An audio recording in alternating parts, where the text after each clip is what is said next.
5. What's going on, ladies and gentlemen? This is your boy, five-piece producer and engineer extraordinaire, and I have a treat for you today. We're going to talk about something that is highly requested, and that is parallel compression. Parallel compression is a very much used mixing technique that a lot of engineers like to utilize in their mixes, and what it allows you to do is combine a compressed signal with an uncompressed signal and sort of get the best of both worlds when it comes to your mix.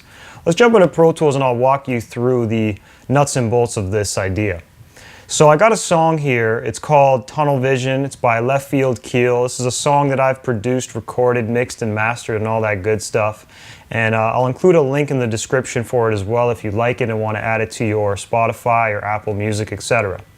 Now, we'll talk about the idea of parallel compression. As we know, compression is something that limits dynamic range or reduces dynamic range. What that means is it essentially is going to help cut off the peaks of the sound and lower them in volume. Now, what happens as a result of using compression is it makes loud sounds appear quieter, but simultaneously it'll make the quieter sounds in a mix appear louder. So what it does is it's really just evening out the dynamics. So if I'm looking at this track, for example, and we zoom in, let's look at this clap, for example. You can see there's a difference in dynamics between each hit. So for example, this first hit is significantly louder than the two hits that happen following it, right? And then we go back to a louder volume. So you can see the difference between this point. If I zoom in and blow this up, the difference between this point and this point is fairly significant, right? One is significantly louder than the other one. And that's okay. That was a part of the production and why I did it a certain way. So what we want to do is, with parallel compression, if I were to just compress this directly, it's going to reduce, the difference between that loud hit and that quieter hit. It's going to make them a lot more similar in volume. Now that's great. If we want this to feel like that. And when I say that, I mean if we want it to just feel more consistent overall. Now the problem though is by compressing material, what we're doing is we're really sucking the dynamics out. And by sucking the dynamics out, we're really sucking the life out of a recording, because dynamics, the difference in volume between loud and quiet, is what gives a song energy. And drums especially is something that gives, a track energy and feel and rhythm and all that stuff, because that's the purpose of the drums in your record. So instead of compressing something directly, like I was saying, what we can do instead is use parallel compression. Parallel compression involves setting up another bus or an aux or whatever you want to call it. I refer to them as both a bus and an aux. Well, we set up another bus or aux, and we put a compressor on that aux, and then ultimately we're able to send signals to that aux and then blend the volume between that very compressed version that we're creating with the original uncompressed version. And this will give us, again, that best of both worlds. The other benefits of doing this is it's going to help our drums cut on smaller listening devices such as laptop speakers, cell phones, anything that's smaller. It's just going to help it cut a little bit more. So let's work to set this up. I'm going to set it up in Pro Tools here. There might be a slightly different process for you, but let's just work through this together and find the best way to apply it in your setup as well. If you're using Logic, it'll be very similar. Ableton as well, you're going to use a return track, but let's just do this. So I'm going to go to the last track in my drum group, and I'm going to create a new stereo aux input. So an aux input allows me to receive a signal from somewhere and send it somewhere else. Now I'm just going to rename this Drum Para. Oh, it already exists. Let me do it one more time. Drum Para 2, for example's sake. And I'll set my bus input. So this is where the signal would be received from. We'll say 5758, and I'll rename it Drum Para. And then what I'm going to do is set my output to go to the same destination as all my individual drum sounds, which in my case is my drum master. That's the drum group that I have all my drum sounds going to. So this is the para channel. Just one more time, I'll label it there. And what I'm going to do is, before I even set anything up, I'm going to go into all my drum sounds. I'm going to select from the first one to the last one. And I'm going to go and create a send. So we're sending this signal. And I'm going to go to the drum para here. So now it's going to create a drum para channel on every single individual drum sound. And now this is routed to receive or send the signal to this aux that we just created, drum para 2. And now the most critical part is we're gonna have to put a compressor on it and start dialing in some specific settings. I'm gonna just use the stock Pro Tools compressor. That way you can do the same maneuver in whatever you're using. Because if I could do it with the stock stuff, you could do it with just about anything. And we'll talk about these parameters, but before I even talk about the parameters, we have to set this up in a way that's going to allow us to hear what we're affecting without the bias of the uncompressed material being heard. So I'm going to close this for a second. I'm going to go, and what I'll do is I'll just send my clap 0. So all the way. This is going to be excessive. We're just going to do this to dial in the settings, and then we're going to actually reduce it probably later or dial in some more specific, fine-tuned, tailored settings. But just for this example's sake, I'm going to send it all the way. And this is how I would do this even if I wasn't teaching this lesson. And what I'm going to do is I'm going to set pre on. So pre just means pre-fader. What that means is it's going to send the signal and not be thinking about the level that I currently have the track set to. Okay? I can also mute this channel and it's still going to send the track. Now the reason why I want to do this is I'm going to ultimately solo this drum parallel channel and then make my, dial in my settings specifically in relation to what I'm sending, and I want to just be able to hear that without hearing the regular uncompressed material. So I'm sending the clap and I'll go to my kick and I'll do the same thing all the way, pre-fader, boom. So now kick, clap, both going. And maybe I'll just do one more better. I'll send my snare as well, pre. So I'm going to undo these after I have the settings dialed in, but we're just going to work with this for now. Now the next thing I want to do is I want to get a little loop going here. So I'll just highlight this region and I'm going to just solo my drum parallel channel and make sure that this is all set up correctly. As you can tell, it is. We're hearing just the signal here. It's clipping, but don't worry about that just yet. We're going to dial in some settings, but we see that the signal is going through and this is soloed, which means the pre-fader and all that stuff is set up correctly, so we're in a really good spot. So let's highlight this area. I'm going to open up the compressor. And we'll walk through some parameters here. I'm going to just kind of reset everything to the best of my abilities. And then we'll dial in some specific stuff and talk about the logic behind how to set this up. So the goal here is we want this parallel channel, this aux that I've created, we want it to be heavily compressed. We want to overdo the compression. We want this to be basically squashed, okay? And you might think that's excessive, but we have to remember that we're going to compress, the living shit out of this, for lack of a better word. We're going to compress the hell out of it, and then we're going to combine it with the original uncompressed signal. So our dynamics really for the track, the movement and the energy of the track is still going to come from that uncompressed version. But we're going to have the benefit of the compressed version basically right alongside it. And that's going to sort of help, increase the density or the weight of the track. It's going to make it feel fuller, punchier. But then we're going to blend the two of them together so that we still have that dynamic, energetic feeling combined with the compressed version. All right. So let's talk about a few of these parameters. I'll walk you through compression. As always, compression is something that a lot of people misunderstand. So we'll just refresh everybody's idea on each different parameter and how I would set this up. There's more than one way to set this up, but we just have to remember the idea here is to literally compress the hell out of this and really exaggerate the compression. All right, so compression is going to be limiting that dynamic range. It's going to reduce the difference between the loud sounds and the quiet sounds and essentially make them a little bit more even or consistent amongst each other. Now, there's a few common parameters on every compressor. Usually it's ratio, attack, release, gain, and threshold. I'm going to save the threshold for last, and what we'll do is we will talk about attack, release first. So attack is how fast the compressor is going to react to the source material once it passes the threshold, okay? So the attack is just how fast does the compressor grab the material and turn it down. So that's what this compressor is doing. It's turning things down every time they get to be too loud or overwhelming. So we're going to turn the attack to make it very fast. We want this to be very aggressive in nature, so I'm going to make it fairly fast. Maybe not the fastest it could be. I don't want this to be too pumpish or pumping, as some people might call it, but I want it to be fast enough that it's going to grab it almost immediately and work to turn it down. The next thing we have is the release. The release is almost the opposite of the attack. It's how fast the compressor lets go of the source material. So what I want to do is, unlike the attack, which is very fast, I want the release to be fairly slow. I want the compressor to hang on and continue to, squash or reduce the volume of the drums right now in this situation. So what I'm going to do is do the opposite. I'm going to have the attack be very slow.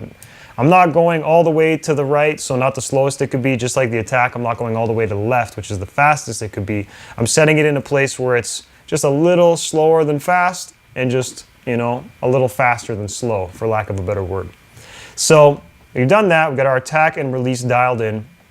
The next thing we could talk about is the ratio. The ratio is ultimately how much gain reduction is going to take place. Gain reduction is how much volume we're losing over time, right? Now, what we want to do is, our ratios kind of depend based on the material we're dealing with. Just to give you an example, right now it's set to 3. What that means is it's a 3:1 ratio. So what that means is for every 3 decibels that's going to go into the compressor past the threshold, which we'll talk about, but for every 3 dB that goes into the compressor, 1 is going to come out. So basically what it's going to do is it's going to cut the volume of our material into a third. It's going to be 1/3 as loud as it was when it was coming in. If I were to have the ratio set to 2:1, it would be 2 dB go in, 1 comes out. It's going to cut it in half. So the lower the number, the more transparent or less aggressive you could say it's going to be, because it's not cutting the volume as significantly, right? But I could go as high as 8 or 10:1, and what that means is obviously 8 dB goes in, 1 comes out. It's going to be very significant compression. For this kind of purpose, I like to stay around that 3 to 4 range. It could be higher depending on your taste, right? And it's good to dial this in based on what you like to hear. I like to usually get it around 3 or 4, like I said, so I'll leave it at 3 for the time being and work with it from there.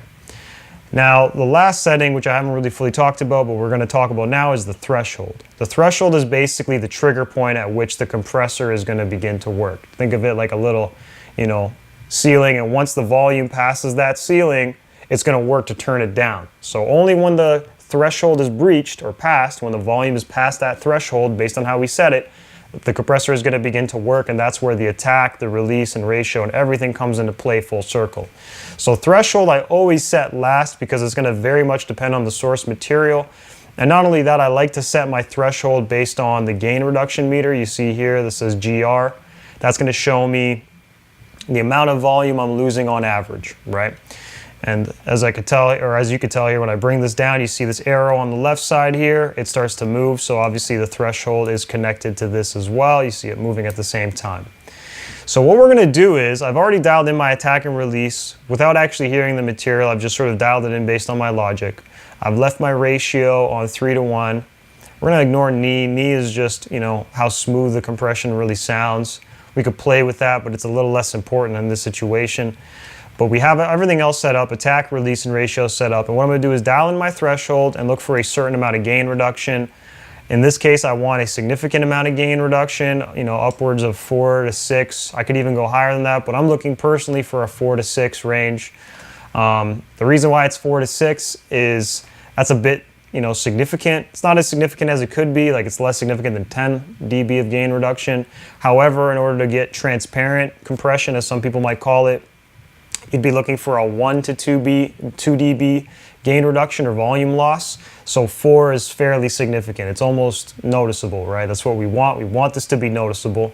And then based on the amount of gain reduction that we achieve with this compressor, we're going to dial back, or we're going to actually add back gain. So if I lose, let's say 4 dB, like I'm saying, I'm going to add 4 dB of gain to compensate for that loss. It's going to bring up all the quieter parts.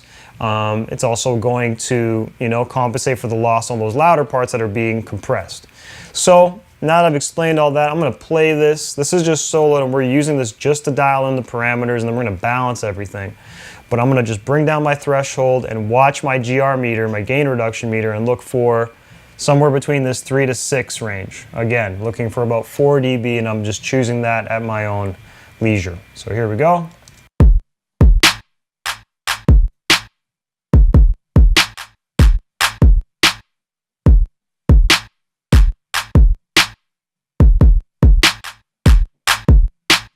So that seems pretty cool. So what I'm going to do is I'll play it again, I'll bypass it and put it in just so you can hear the difference.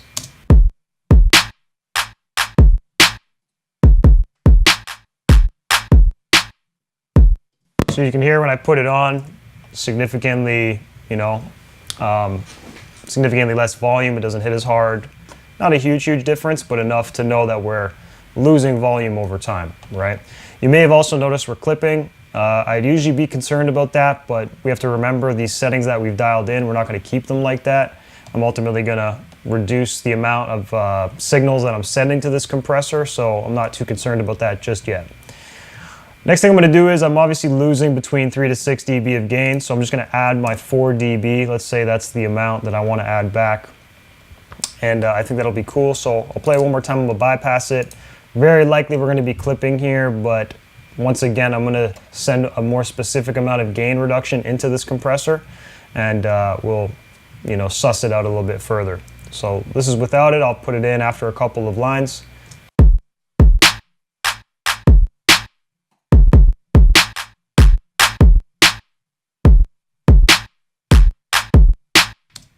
So that's cool. Very subtle difference, right? But we're just soloing this. What it's really doing is, it looks like when I'm looking at the GR meter too, you can tell we're really knocking off the snare hits and stuff like that.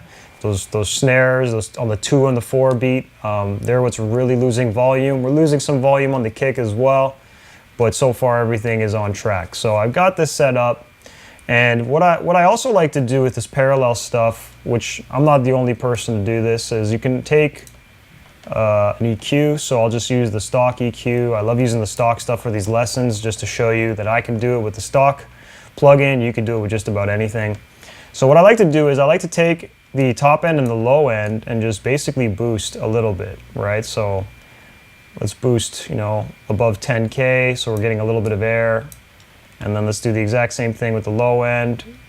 Let's go up to 100, boost about 3 dB both sides. So we're really exaggerating these low and high frequencies. And let's just hear what that sounds like. I'll bypass it first.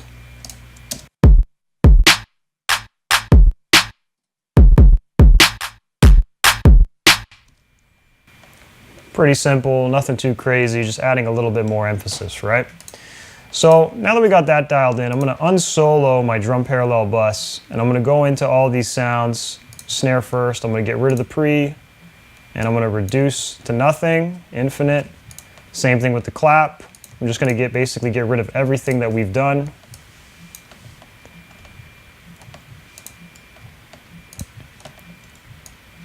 So now we're at a starting point, all right?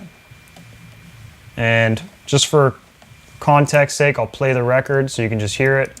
Pull up on the scene, y'all know what I'm coming for. Tunnel vision for the paper, yeah, these bitches come and go. Thumbing through a grip, I'ma need 100 more. Living for the moment, when it's time to go, we never know. All right, so you have an idea of what it sounds like, and if you rewind the clip on your own time, you can kind of tell that the snares, certain things, they're just not as defined as they could be. They're definitely there, but they could just be a bit more defined and present, and that's what this drum parallel is going to help with. So really quick, I'm just going to solo safe this, Command S in Pro Tools. If you click the safe button, or solo button I should say, that's just going to allow me to still hear this parallel when I solo certain sounds. It's not going to mute my parallel bus, it's going to let it still play out with everything else.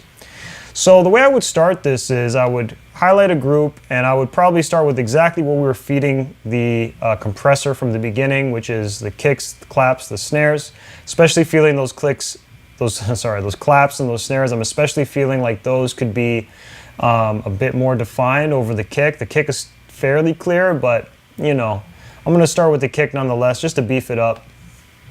And I'm just going to send a certain amount of volume, and I'm going to listen with my ears.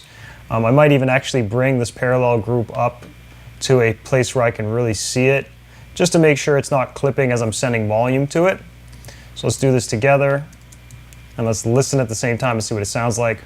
Pull up on the scene, y'all know what I'm coming for. Tunnel vision for the paper, yeah, these bitches come and go. Thumbing through a grip, I'ma need 100 more.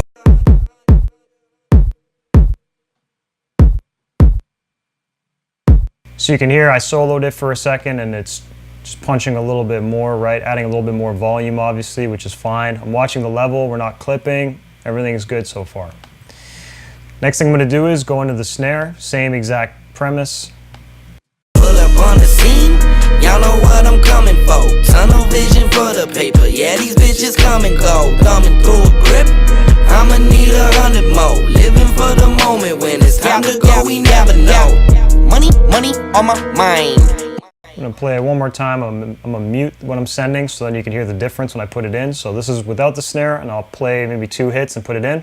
Pull up on the scene, y'all know what I'm coming for. Tunnel vision for the paper, yeah, these bitches coming cold. So you can hear much more defined than it was. I'm not sending a crazy amount of signal, and we're definitely not clipping. There's still a lot of headroom on the drum parallel channel, but it's just more present. The snare is a lot more present. So I'm really focused on using this on those hits that are really important, such as the snares, the kicks, right?